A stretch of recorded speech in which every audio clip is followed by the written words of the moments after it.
Have a nice day. पहले 1.5-2 महीने पहले तक सुल्तान आजम हिंद हर दूसरे तीसरे दिन कोई ना कोई बयान दिया करते थे। हर दूसरे तीसरे दिन, हफ्ते में एक आधी बार तो जरूर टीवी में देखा करते थे और कोई ना कोई नई बात कहा करते थे। अब पता नहीं क्यों बिल्कुल चुप हो गए, बोलते नहीं। बोलना चाहिए, बताना चाहिए मुल्क को कि क्यों इतनी दुर्गति हो रही है आज उस मुल्क की जो कि विश्व गुरु था। उस मुल्क में आज इतनी बेबसी क्यों है? जो मुल्क अगर 2 साल बाद 5 ट्रिलियन इकोनॉमी बढ़ने वाला था, 5 ट्रिलियन इकोनॉमी बने या ना बने ये तो बात अलग है, परंतु पूरे विश्व के आगे हाथ फैला के खड़ा हो गया। भिखारियों जैसी हालत हो गई उस हिंदुस्तान की, जिस हिंदुस्तान के प्रधानमंत्री ने कभी कहा था कि मैं जानता हूं कि इस मुसीबत में मेरा मुल्क अपने आप को किस तरह संभाल लेगा और किस तरह इस मुसीबत से निकल जाएगा। डॉक्टर मनमोहन सिंह साहब ने कहा था जब सुनामी आई थी, और बिल्कुल उनकी बात एक एक लफ्ज सच थे। हिंदुस्तान बड़ी एफिशिएंटली सुनामी की आपदा से बाहर आ गया था। अब महसूस होता है कि लास्ट ईयर जब ये कह रहे थे ना, ताली बजा दो, थाली बजा दो, फ्लैश लाइट दिखा दो, ताली थाली याद होगा आपको, और सब ढकोसलेबाजी थी। उससे कुछ होना नहीं था और कुछ हुआ भी नहीं। आजकल आप देखते होंगे, अगर आप टीवी देखते हैं तो, और अगर पहले टीवी देखा करते थे तब बात हुआ करती थी टीवी में कि आज सेंसेक्स इतने अंक चढ़ गया गिर गया, निफ्टी इतने अंक चढ़ गया गिर गया, और सेंसेक्स और निफ्टी के चढ़ने या गिरने से लोग अंदाजा लगाया करते थे कि हिंदुस्तान की आर्थिक हालत कैसे है। अब कोई करता है निफ्टी की बात, सेंसेक्स की बात, या इसको छोड़ो, क्या कोई बात करता है कि किस सेक्टर में कितनी प्रोग्रेस हो रही है और कौन सा सेक्टर जरा पिछड़ा हुआ है, बैकवर्ड चल रहा है? कोई बात करता है कि हिंदुस्तान में कपड़े का उत्पादन कितना हो रहा है, चीनी का उत्पादन कितना हो रहा है, दूध का उत्पादन कितना हो रहा है कोई बात? क्या कोई बात करता है कि हम हिंदुस्तान को एजुकेशनल हब बनाएंगे? निर्मला सीतारमण जी ने अपने बजट के भाषण में कहा था, कहां है आपका वो एजुकेशनल हब वाला इंडिया? विदेशों से बच्चे यहां पढ़ने आया करेंगे और उससे हिंदुस्तान को आमदनी हुआ करेगी। हुआ कुछ ऐसा? है कोई ऐसी बात?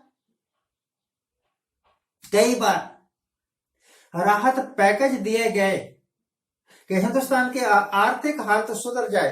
कहां गया वो लाखों करोड़ों रुपए का आर्थिक पैकेज?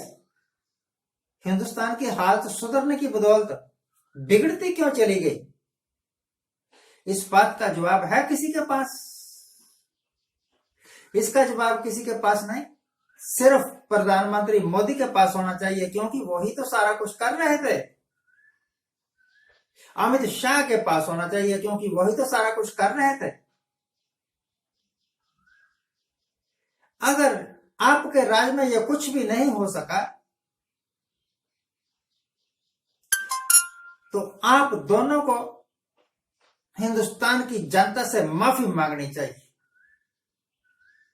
पब्लिकली एडमिट करना चाहिए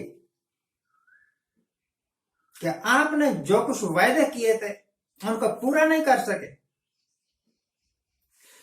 आप जो कुछ करना चाहते थे, लोगों को बताया था कि हम ये कर देंगे वो कर देंगे, उसका क्या बना? कितना कुछ कर सके आप?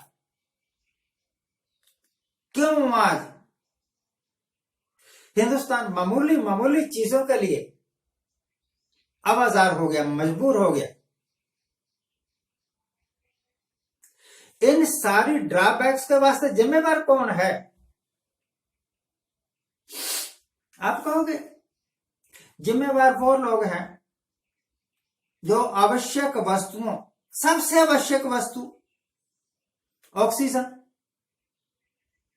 और उसकी शॉर्टेज, उसकी ब्लैक मार्केटिंग,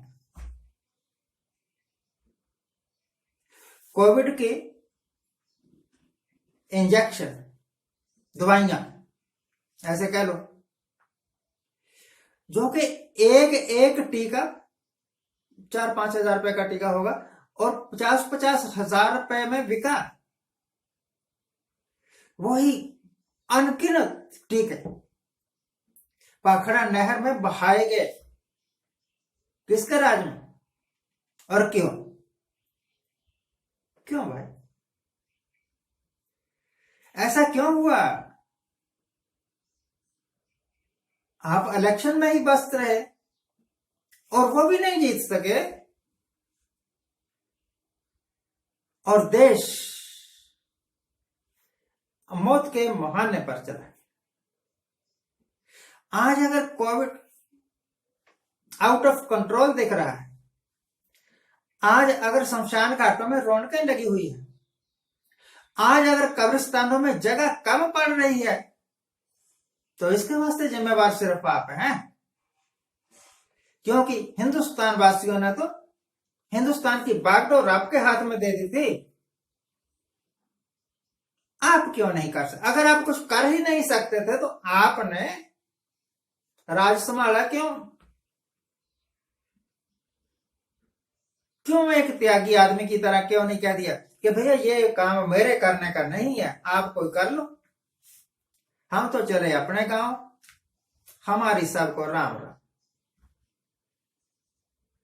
एक तरफ आकाश की ऊंचाइयां छूने वाले वायदे और दावे, और दूसरी तरफ मौत के गलियारों में रेंगते हुए लोग। अस्पताल में एडमिशन लेने के लिए बेड नहीं, ऑक्सीजन नहीं है, दवाइयां नहीं है, और दूसरी तरफ नहर में दवाइयां बहाई जा रही। This is the biggest failure of this government. और कुछ नहीं कर सकते, देश से माफी मांगे और कुछ नहीं कर सकते, तो अपने इस ड्यूटी को छोड़ दीजिए, इस्तीफा दीजिए और घर जाइए, जहां भी जाइए आप। लाखों करोड़ रुपया जिस आदमी को दिया कि ये वैक्सीन बना के देगा, वो इंग्लैंड में भाग गया। पूना वाला की बात कर रहा हूं मैं, आपके देखते देखते भाग गया। नीरव मोदी की तरह, मेहुल चोकसी की तरह।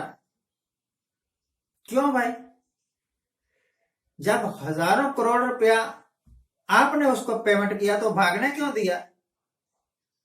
और इंग्लैंड में जाके वो वहां कोई कारखाने खोल लेगा हिंदुस्तान के लाखों करोड़ रुपए डकारने के बाद।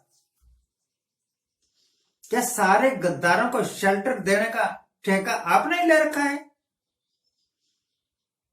आज के लिए इतना ही दोस्तों। आप मानिए या ना मानिए कि इस वक्त यह सरकार यह सिस्टम पूरी तरह बेबस हो गया, फेल हो गया। इसी करके ना लोगों को पता लग रहा है, ना डॉक्टरों को पता लग रहा है, ना सरकार को पता लग रहा है, करें तो करें क्या, जाएं तो जाएं कहां।